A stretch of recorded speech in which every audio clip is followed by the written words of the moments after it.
Hello everyone and welcome to this video. Today we are going to dive right into the topic, paragraphs of fact and opinion. Do you remember what fact and opinion are? We encountered these two concepts in Unit 2. If you forget what they are, please watch the video called Fact or Opinion for Kids, which is saved in the Google Classroom. Before we start, I would like you to know that this lesson has three major stages: a pre-reading stage, a while reading stage, and a post-reading stage. And at the end, we will make the summary together.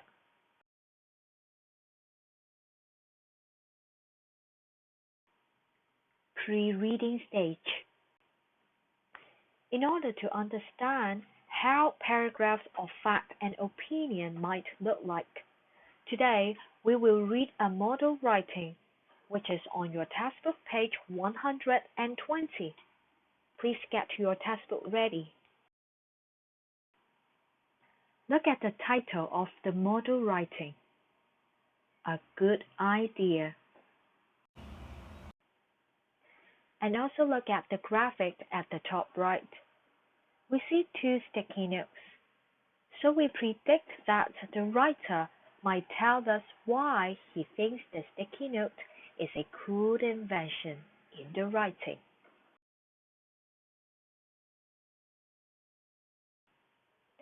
Before reading a text, it would be great that we associate the text with our personal experience and try to guess the points that the writer would like to make.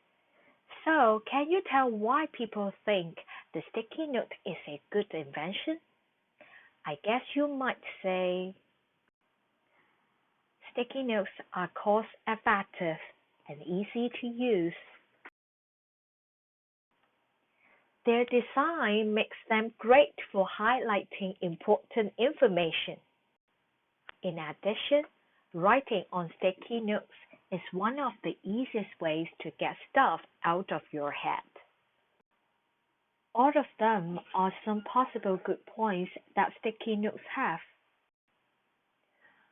We have predicted some points that the writer might make in this writing, but we still don't know what exactly he wants to say, so it's time to read his writing.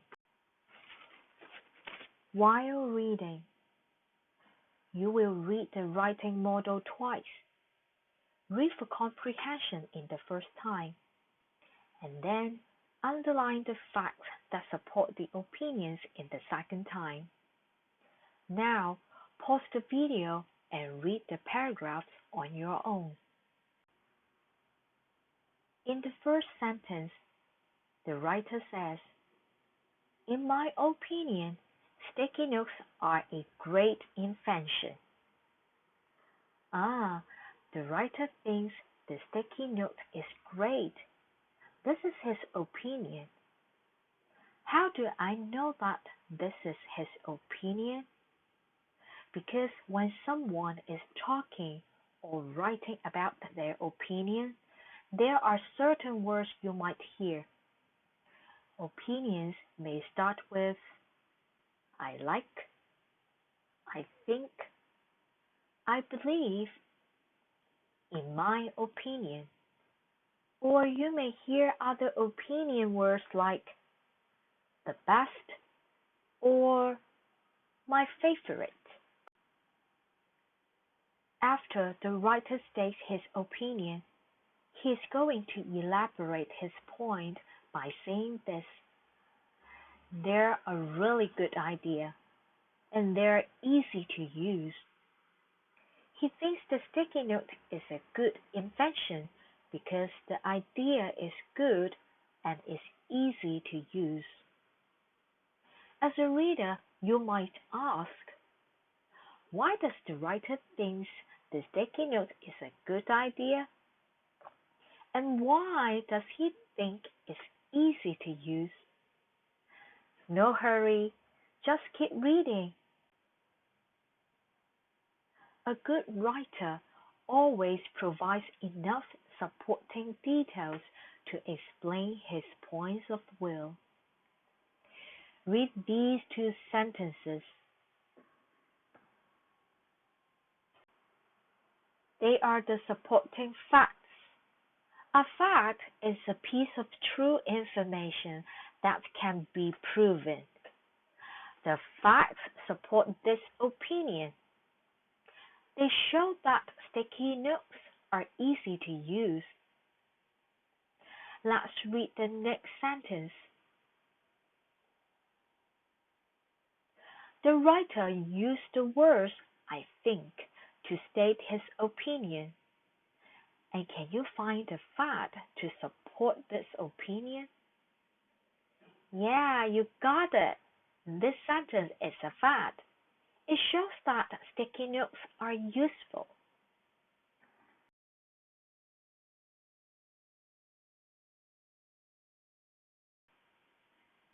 Let's move on to the second paragraph. Can you find the opinion and the facts?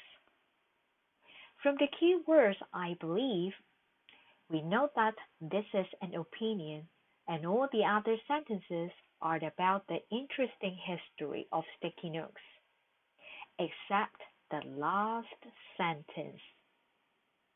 The writer restates his opinion in the conclusion statement. That means he said the opinion again, but just in a different way. Post reading. Now, I would like you to put out your workbook and turn to page 92 and keep opening your textbook at page 120.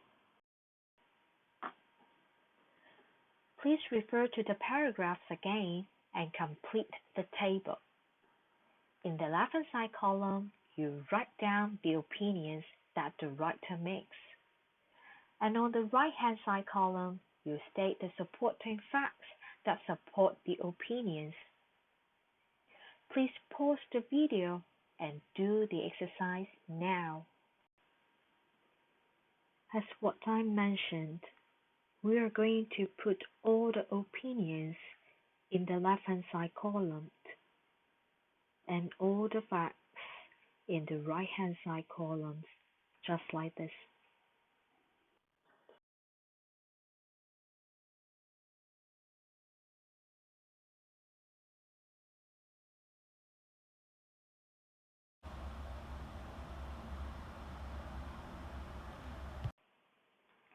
After that, let's jump to point 4.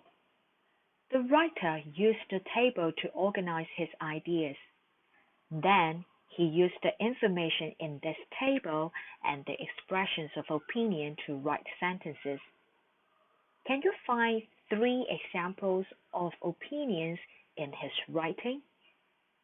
The first one has been done for you. Can you find the other 2? Please pause the video and do the exercise now. After you're done, please come back and check your answer. Let's check the answer. The writer used this piece of information and the expression "in my opinion" to form this sentence. But you should notice that the writer paraphrased the sentence. Instead of writing, "In my opinion, sticky notes are useful and easy to use," he wrote, "In my opinion, sticky notes are a great invention," to make the sentence more eye-catching.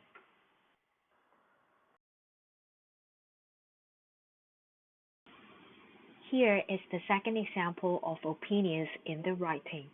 The writer says, "I think most people like them because they are so useful." Most people like them means popular. This is the last example of opinions in the writing.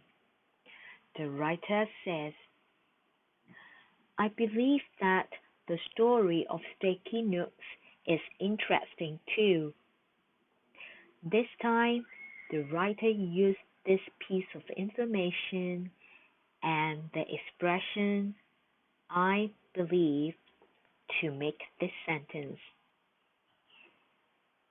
We find that every time when the writer expresses his opinions, he tried to use a variety of word choices. Do you know why? Because by using different words, the writer can make his writing more interesting. Let's see what you learned in this video. By reading the writing model, we understand that we need to use facts to support our opinions. Second, to introduce opinions, we need to use certain words such as "I think", "I believe", and "in my opinion". That's it for today's lesson. I hope you enjoyed it and you learned something. See you next time. Bye bye.